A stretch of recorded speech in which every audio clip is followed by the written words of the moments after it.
Intuitive, facile d'utilisation et ludique, c'est ainsi que se présente l'application de téléphone pour la gestion des tâches ménagères proposée par le ministère de l'Égalité espagnol et qui sera disponible en septembre prochain.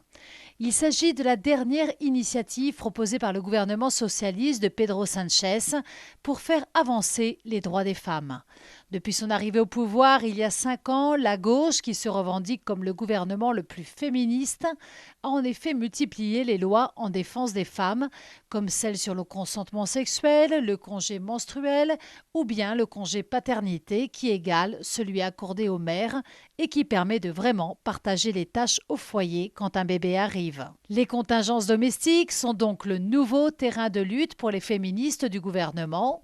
Cette application, dont le fonctionnement est calqué sur celui des applications qui permettent de partager des dépenses entre plusieurs utilisateurs, a pour but de répartir les tâches ménagères au sein de la famille et du couple, comme l'explique Ángela Rodríguez, secrétaire d'État à l'égalité. Le rôle de l'homme au sein du foyer doit être pris en compte. Il faut un réel partage des tâches, car ce que nous disent toutes les enquêtes est que les femmes consacrent beaucoup plus de temps que les hommes aux tâches ménagères. L'idée est de comptabiliser avec astuce ce temps, car si le nettoyage de la cuisine prend 20 minutes, il faut aussi compter le temps consacré à acheter les produits de nettoyage, à avoir pensé à l'élaboration du repas et à faire les courses. L'initiative a été critiquée par une partie de la droite radicale, laquelle reproche à la gauche de vouloir s'immiscer dans la vie privée et intime des citoyens.